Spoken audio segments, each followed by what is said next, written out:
میں نے پوچھا کہ کیا کوئی بیوی اپنے شوہر کی میت کو بوسہ دے سکتی ہے، جیسے پیشانی وغیرہ پہ بوسہ دے لینا یا چھو لینا، یہ بلا حائل چھو سکتی ہے کہ نہیں؟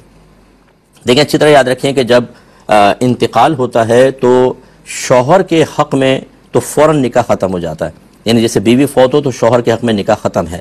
اسی وجہ سے اگر اس کی پہلے 4 بیویاں تھیں، ایک فوت ہوئی تو یہ اسی وقت ہی چوتھا نکاح کر سکتا ہے۔ اگر یہ نکاح فوری طور پہ ختم نہ ہوتا تو پھر تو یہ 5ویں بن جاتی، اور 5 عورتوں کو بیک وقت نکاح میں رکھنا منع ہوتا، تو دنیاوی حکم کے لحاظ سے اس کا نکاح ٹوٹ جاتا ہے فوراً۔ لہذا شوہر اپنی بیوی کو چھو نہیں سکتا اور کوئی معاملات نہیں کر سکتا، نہ غسل دے سکتا ہے۔ ہاں اگر حائل ہے، کوئی کپڑا وغیرہ جیسے کفن ہے، اس میں یہ کر سکتا ہے کہ مطلب قبر میں اتار رہا ہے تو اپنی زوجہ کو اپنے ہاتھوں سے اتار سکتا ہے، جنازے کو کندھا دے سکتا ہے، لیکن بلا حائل چھونا یا اس کو غسل دینا یہ زوجہ کو نہیں دے سکتا، نکاح فوراً بریک ہو جاتا ہے۔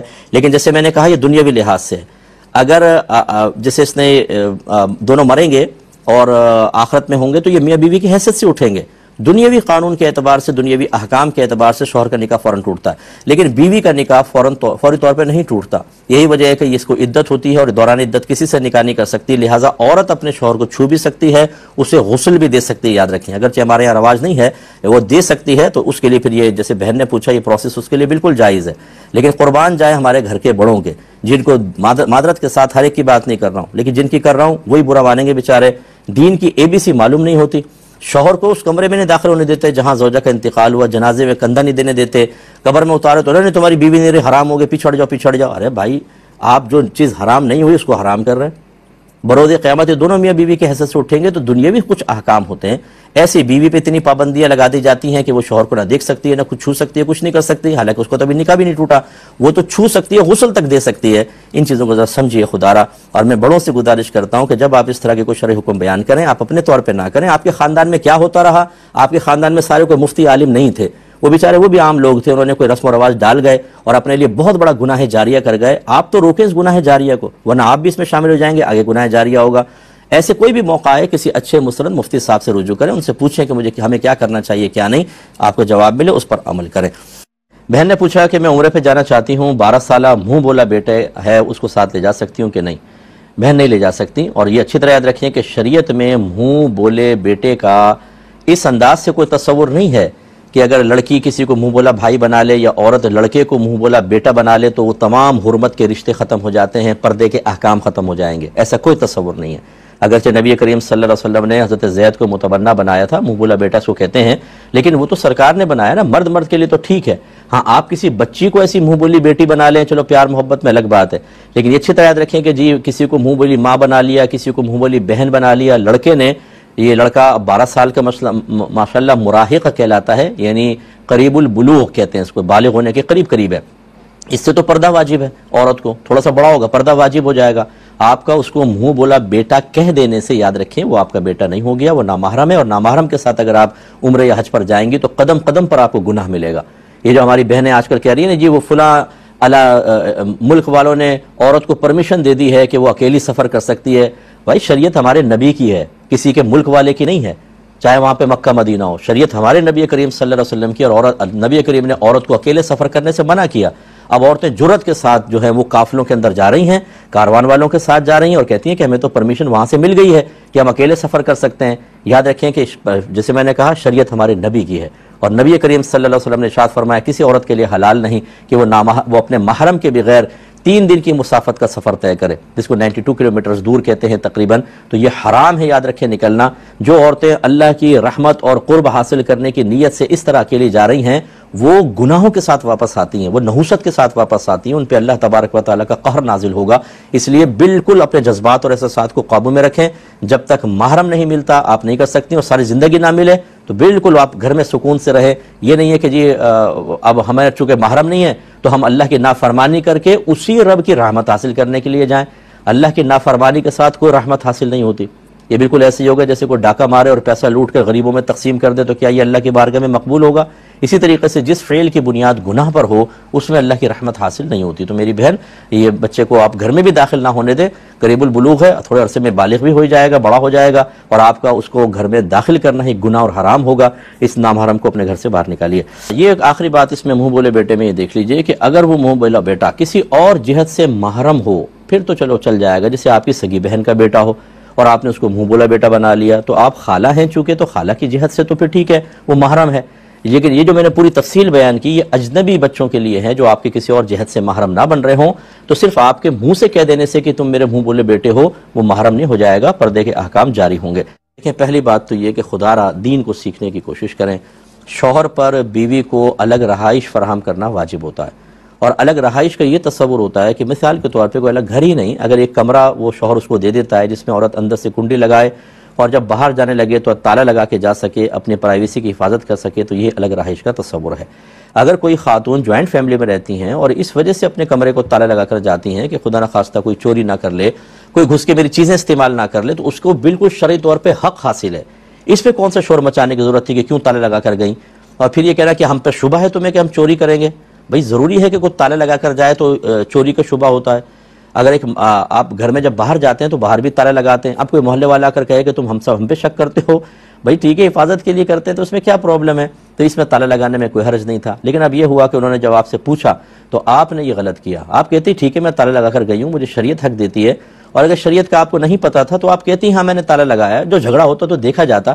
آپ نے خود اس جھگڑے کو بڑھایا اور معاذ اللہ قرآن اٹھا لیا, جھوٹا قرآن کہ میں نے تالا نہیں لگایا. یہ بہت بڑی جرأت ہے. یعنی اس کا مطلب ہے کہ جٹھانی کا خوف ہے آپ کو, مخلوق کا خوف ہے, خالق کا خوف نہیں کہ اللہ تعالیٰ آپ پر اپنا قہر نازل فرما دے گا. اس جھوٹ سے نحوست پیدا ہوگی, بے برکتی پیدا ہوگی, آپ تباہ ہو سکتی ہیں, آپ کا ایمان خراب ہو سکتا ہے, کوئی پرواہ نہیں. تو میں تمام دیکھنے والوں سے گزارش کرتا ہوں کہ خدا را آخرت کی مصیبت کو بڑا سمجھیں, دنیا کی مصیبت چھوٹی ہے. ہم اس سے بچنے کے لیے آخرت کی بڑی مصیبتوں کو سامنا کرتے ہیں. تو لہٰذا آپ اللہ کی بارگاہ میں کامل توبہ کریں. آپ نے جھوٹا قرآن اٹھایا, بڑا گناہ کبیرہ کیا, اس کا کفارہ کوئی نہیں ہے, توبہ ہے. اچھا اب شوہر کو تو چونکہ پتہ نہیں تھا, وہ بیوی کے فیور میں بولے کہ اگر ہم جھوٹ بول رہے ہیں تو میرا بچہ مر جائے, تم جھوٹ بولو تمہارا بچہ مر جائے. اس کے کہنے سے کچھ نہیں ہوتا, یہ یاد رکھیں. یہ نہیں ہے کہ اگر آپ نے جھوٹ بولا تھا تو اب آپ کا بچہ مر جائے گا, ایسا نہیں ہوتا. شوہر نے اگر یہ جذبات میں آ کے یہ جملے کہہ بھی دیے تو ماد اللہ ثم ماد اللہ کوئی قانون شرع تو نہیں بن گیا کہ جیسا ان کی زبان سے نکلا ویسے ہی ہو جائے گا. تو گھبرائیں نہیں, آپ تھوڑا بہت صدقہ کریں, اللہ کی بارگاہ میں توبہ کریں, اور آئندہ کے لیے پختہ ارادہ کر لیں کبھی جھوٹ نہیں بولوں گی. ٹکرا جائیں زمانے سے کوئی مسئلہ نہیں ہے. اگر آپ سچ بولتی ہیں, آپ اندازہ کریں کیا اتنا ٹینشن ہوتا, تھوڑا بہت وہ بولتے, آپ کہتے بھی میں حفاظت کے لیے لگا گئی تھی. زیادہ یہ ہوتا کہ وہ کہتے بھی آئندہ نہ لگانا, آپ کہتے چلو نہیں لگائیں گے, الگ مسئلہ. لیکن آپ نے کس قدر اپنے آپ کو پھنسا لیا, شوہر کو بھی انوالو کر لیا, قرآن پاک بھی اٹھا لیا. یہ عورتوں کی, مجھے بہن ناراض مت ہوئیے گا, عورتوں کی سمجھ میں نہیں آتی کہ بیچاری اپنی اس ننھی سی عقل کو استعمال کر کے کس قدر خراب کام کر لیتی ہیں. ایسا نہ کریں. اچھا اس پہ بھی ناراض نہ ہو کہ یہ ننھی سی عقل, ہر بہن کی عقل ننھی سی نہیں ہوتی ہے. بہت سی بہنیں ایسی ہوتی ہیں کہ ہم جیسے ہزاروں مرد ان کے سامنے پانی بھرتے ہیں. اب آپ خوش ہو گئی ہوں گی. مراد کہنے کا یہ ہے کہ ہماری بہنیں جو سرکار صلی اللہ علیہ وسلم نے عورتوں کو ناقصات العقل قرار دیا کہ یہ عقل کے قصور اور کمی ان کے ساتھ ہے, وہ کیوں فرمایا؟ ایسا نہیں کہ ان کی عقلیں کم ہیں, اس لیے کہ اکثر ان کا باطنی کیفیات, جذبات, ان کی فیلنگز, ان کے احساسات عقل کو مغلوب کر دیتے ہیں, عقل پہ غالب آتے ہیں, اور یہ اس کیفیت کے تابع ہو کر عمل کرتی ہیں. جیسے ہماری بہن نے مظاہرہ کر کے بتایا کہ کیفیت خوف کی پیدا ہوئی تو پرواہ نہیں کی, پھر عقل تو یہ کہے گی جھوٹ مت بولو, آخرت برباد ہو جائے گی. جھوٹ کو, عقل کو دبایا اور کیفیت کے تابع ہو کے جھوٹ بول دیا, اب پچھتا رہی ہیں. تو اس سے آئندہ اجتناب کریں. کہ اب یہ باہر سے عرب کنٹری سے مجھے یہ کویسچن آیا تھا, وہ کہتی ہیں ہماری مسجد میں کچھ لوگ قرآن زمین پر رکھ دیتے ہیں, ہم منع کرتے ہیں تو وہ کہتے ہیں کہ کہاں لکھا ہے یہ بتاؤ. پھر وہ ایک مخصوص ملک کی مثال دیتے ہیں, میں چاہتا نہیں ہوں کہ میں اس کو مقدس جگہ کا ذکر کروں, لیکن آپ سمجھ جائیں گے. وہ کہتے ہیں وہاں پر بھی تو دیکھیں نا, وہ پاؤں پہ رکھ کے قرآن پڑھ رہے ہوتے ہیں, تو ہم کریں تو کیا حرج ہے, کیا حکم شرع ہوگا. دیکھیں اچھی طرح یاد رکھیں کہ بعض بے ادبیاں ایسی ہیں کہ ان کا بے ادبی ہونا قرآن یا حدیث سے براہ راست ثابت نہیں ہوگا. تو یہ کہاں لکھا ہے کہ اگر قرآن حدیث سے براہ راست ثابت نہ ہو تو آپ ہر چیز کو ادب میں داخل کر لیں اور جائز ہو جائے گا. اس کا پھر دوسرا معیار یہ ہوتا ہے کہ اگر آپ کے عرف میں کسی چیز کو برا اور بے ادبی سمجھا جاتا ہے تو پھر اس کو آپ نہیں کریں گے. میں ایک مثال دیتا ہوں, نبی کریم صلی اللہ علیہ وسلم نے نالین پاک میں نماز پڑھی, صحابہ نے پڑھی ہے, بلکہ ایک روایت میں ہے کہ سرکار نے کسی وجہ سے حالت رکوع میں نالین اتار دی, صحابہ نے حالت نماز میں اتار دی. لیکن کیا آج آپ نالین پہن کر مسجد میں آ سکتے ہیں؟ اگر ہمارے یہ بھائی میرا یہ بات سن رہے ہیں تو جو یہ منع کر رہے ہیں کہاں لکھا ہے, انہیں کہیں چلو میں تو لکھا ہوا دکھا دیتا ہوں, تم اس کے خلاف کر کے بتاؤ. نالین لے کر آؤ جو مسجد کے اندر اور پہن کے کھڑے ہو کے نماز پڑھو. نہیں, جو یعنی سنت سے ثابت ہے ایک چیز, اگرچہ وہ کسی صحیح مصلحت کی بنا پر تھا کہ زمین بہت ہاٹ تھی اور وہ نیچے چادریں یا دریاں یا قالین پہلے نہیں ہوتے تھے, تو اس لیے نالین پہن کے نماز پڑھتے تھے کیونکہ مسلسل گرمی چڑھتی تھی, تو یہ ایک عذر تھا بڑا معقول. لیکن بہرحال ثابت تو ہے نبی کریم, کیوں نہیں کرتے پھر آپ؟ تو اب یہ کہنا کہاں لکھا ہے، چلو لکھا ہے تو وہ کر کے بتاؤ. تو اس لیے یاد رکھیں. دوسرا ہوتا ہے عرف. اگر آپ کے عرف میں، اب جیسے ہمارے عرف میں مسجد میں جوتی لے کر آنا بہت بڑی بے ادبی سمجھا جاتا ہے. دکھائیے کہاں لکھا ہے کہ مسجد میں جوتی لانا منع ہے، دکھائیے قرآن میں، حدیث میں. بلکہ میں نے تو ابھی بتا دیا، خود نبی کریم نالین پہن کے مسجد میں آتے تھے، صحابہ کرام بھی آتے تھے. اب کیا حکم شرع ہوگا؟ اس لیے اس قسم کی بحثیں کرنا کہ جی دکھاؤ کہاں لکھا ہے، یہ وہ لوگ ہوتے ہیں جو ادب اختیار نہیں کرنا چاہتے اور اس طرح کی باتیں کر کے سامنے والے کو الجھاتے ہیں. یہ بالکل بے ادبی ہے. قرآن اللہ کا کلام ہے، اسے زمین پہ رکھنا، اس کو پیروں پہ رکھ کے پڑھنا بہت بڑی بے ادبی ہے. بلکہ ہمارے علماء یہ فرماتے ہیں، اس پہ بھی کوئی ناراض نہ ہو قاری صاحب، کہ اگر قاری صاحب اونچی جگہ بیٹھیں اور بچے نیچے بیٹھ کے قرآن پڑھ رہے ہوں تو یہ بھی بہت بڑی بے ادبی ہے. ان قاری صاحب کو زمین پر بیٹھنا ہوگا. اگر بچے نیچے بیٹھے ہوئے تو زمین پہ بیٹھنا ہوگا، اوپر بیٹھ کے پڑھیں گے تو قرآن نیچے آپ اوپر، یہ بہت بڑی بے ادبی. ہم اہل سنت کا مذہب جو ہے وہ بہت ہی پیارا اور با ادب مذہب ہے. ہم اللہ کی بھی تعظیم کرتے ہیں، رسول کی، صحابہ کرام کی، اہل بیت اطہار کی، قرآن پاک کی، مساجد کی، ماں باپ کی تعظیم کرتے ہیں. تو اس لیے اب ماں باپ کو زمین پہ لٹا کر آپ سامنے کھڑے ہو جائیں، اپنے پیر ان کے منہ کے پاس کر لیں، یہ صحیح ہوگا؟ بتائیے. آپ کہیں گے نہیں ہوگا. اور کوئی کہے کہ اچھا کہاں لکھا ہے بتاؤ، میں تو اپنے ماں باپ کو زمین پہ لٹا کے ان کے منہ کے پاس اپنے پاؤں رکھوں گا. دکھائیے قرآن و حدیث میں کہاں ہے. تو یہ اس طرح کی بیکار بحثیں، ان سے بالکل بحث نہ کریں. آپ بالکل ادب و احترام کریں. یہ بے ادبی ہے. ہمارے عرف کے اندر قرآن پاک کا ادب اور احترام یہی ہے کہ اس کو تعظیم کے ساتھ استعمال کیا جائے. سسر صاحب نے بہو کو کہا کہ تم پر شوہر کی بات ماننا ضروری نہیں، بلکہ اس کی ماں یعنی اپنی ساس، اپنی بیوی کا کہہ رہے ہیں، تمہیں اپنی ساس کی بات ماننا لازم ہے، کیونکہ وہ تو تمہارے شوہر کی بھی جنت اور دوزخ ہے، اس کی بات ماننا فرض ہے. ساس کو ناراض نہیں کر سکتے، شوہر کو بے شک تم ناراض کر دو. کیا سسر صاحب کا یہ بھاشن درست ہے یا نہیں ہے؟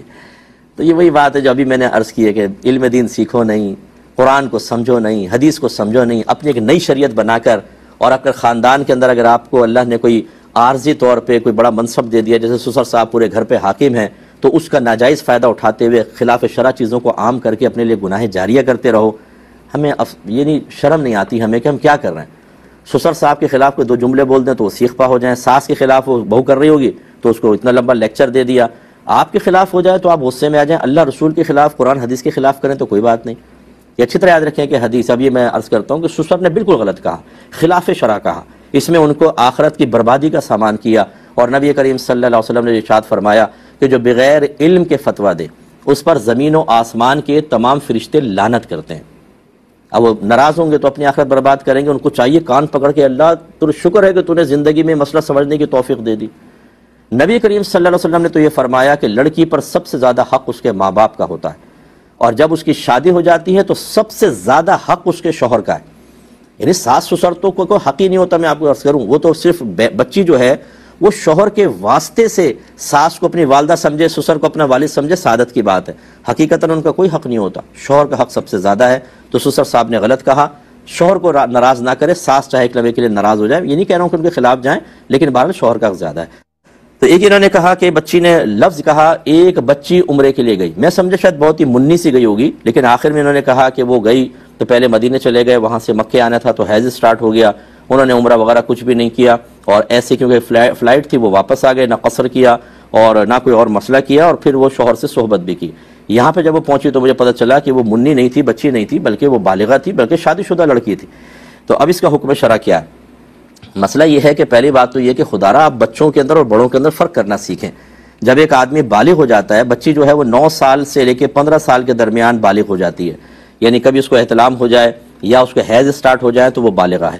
اور اگر 9 سے 15 سال کے درمیان ایسی کوئی معاملہ نہ ہو یا بچی کو بالکل یاد نہ ہو تو 15 سال کے بعد تو بہرحال بلوغت کا حکم ہوتا ہی ہوتا ہے. اس کے بعد بچہ بچہ نہیں رہتا ہے، اب وہ باقاعدہ وہ ایک بڑا ہو گیا ہے اور مکلف ہے شرعی لحاظ سے. اب اگر وہ گناہ کرے گا اس کے نام اعمال میں گناہ لکھا جائے گا. اللہ تعالیٰ کے احکام کی تکمیل میں کوتاہی کرے گا تو گناہ نام اعمال میں ہوگا اور آخرت میں سزا بھی ہوگی. تو یہ بچی کہاں ہے؟ یہ تو بڑی عمر کی لڑکی تھی. وہ یہ کہیں کہ ایک لڑکی تھی شادی شدہ اور اس کے ساتھ ایسا معاملہ ہوا. پہلی بات تو یہ کہ ان کو علم دین سیکھنا چاہیے تھا. جتنے میرے بہن بھائی کاش ہم مدینے چلے جائیں، کاش ہم عمرہ کر لیں، بھائی ٹھیک ہے، بہت اچھی خواہش ہے، لیکن وہاں جا کر علماء کرام کی تحقیق کے مطابق مکے میں ایک نیکی 1 لاکھ کے برابر ہے، تو گناہ بھی 1 لاکھ کے برابر ہے. اعلیٰ حضرت نے یہ لکھا ہے انوار البشارہ میں کہ گناہ بھی 1 لاکھ کے برابر ہے. نہ دین سیکھیں گے، نہ عمرے کے احکام سیکھیں گے، نہ حج کے احکام سیکھیں گے، وہاں پہنچ جائیں اور نہ روحانی تربیت ہوتی ہے، نہ صبر سیکھا، نہ اللہ کی رضا پر راضی رہنا، نہ غصہ برداشت کرنا، یہ کوئی اس کی پریکٹس کی، وہاں جا کے اپنی عبادات برباد کر کے، اور بعض اوقات منوں اس کے حساب سے، ٹنوں کے حساب سے اور پہاڑوں کے برابر گناہ اپنے نام اعمال میں لکھوا کے واپس آتے ہیں، اور ان کو جب سمجھائیں کہ آپ پہ دم لازم ہو گیا فلاں، بولتے ہیں اللہ معاف فرمانے والا ہے، کوئی پرواہ نہیں ہے چیز کی۔ یہ غلط روش ہے۔ سب سے پہلے عمرے کے احکام سیکھنے چاہیے تھے، اپنے موبائل کے اندر کسی ایک مفتی صاحب کا، 2 مفتی صاحب کے نمبر ہونے چاہیے تھے، یا ارجنٹ کوئی مسئلہ آ جائے اور ہم نے جو کتابوں میں پڑھا، جو ہم نے عمرے کے طریقے سنے، ان کے علاوہ کوئی صورتحال آ جائیں تو فوراً کال کر کے ہم مسئلہ معلوم کریں۔ کوئی تیاری نہیں ہے، میدان جنگ میں کود گئے ہیں، نہ تلواریں ہیں، نہ گنے ہیں، نہ ہتھیار ہے، نہ کوئی پروٹیکشن کا سامان ہے، اور جنگ میں اترنے کے بعد اب کہہ رہے ہیں گولے آ رہے ہیں کیسے بچیں، گولیاں آ رہی ہیں جلدی بتائیے اب کیا کریں ہم لوگ، تو بھائی شہادت ہی آپ کا پھر مقدر ہوگی اور کچھ بھی نہیں ہوگا۔ اسی طریقے سے یہ معاملات ہیں۔ تو پہلی بات تو یہ کہ وہ لڑکی اور اس کے گھر والے، ماں باپ، گناہ کبیرہ کے مرتکب ہوئے، کیونکہ انہیں اپنی بچی کو پہلے سکھانا چاہیے تھا، احکام یا حیض وغیرہ کے سارے احکام سیکھنے چاہیے تھے، نہیں سیکھے، وہ گناہگار، لڑکی بھی گناہگار۔ پہلی بات تو اللہ کی بارگاہ میں توبہ کریں۔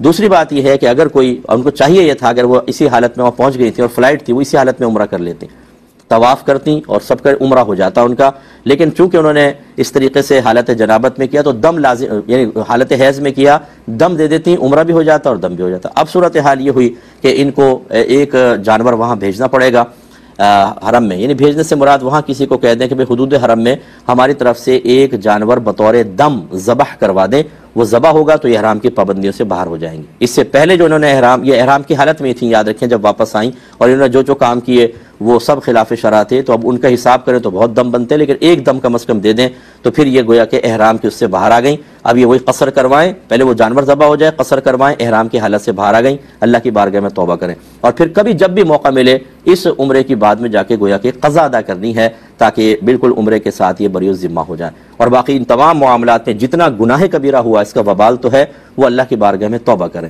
اور جو میں 20 سال سے چیخ کے کہہ رہا ہوں، ایک دفعہ پھر دائرہ ادب میں رہ کے گزارش کر لیتا ہوں کہ خدا را فرض علوم سیکھیں۔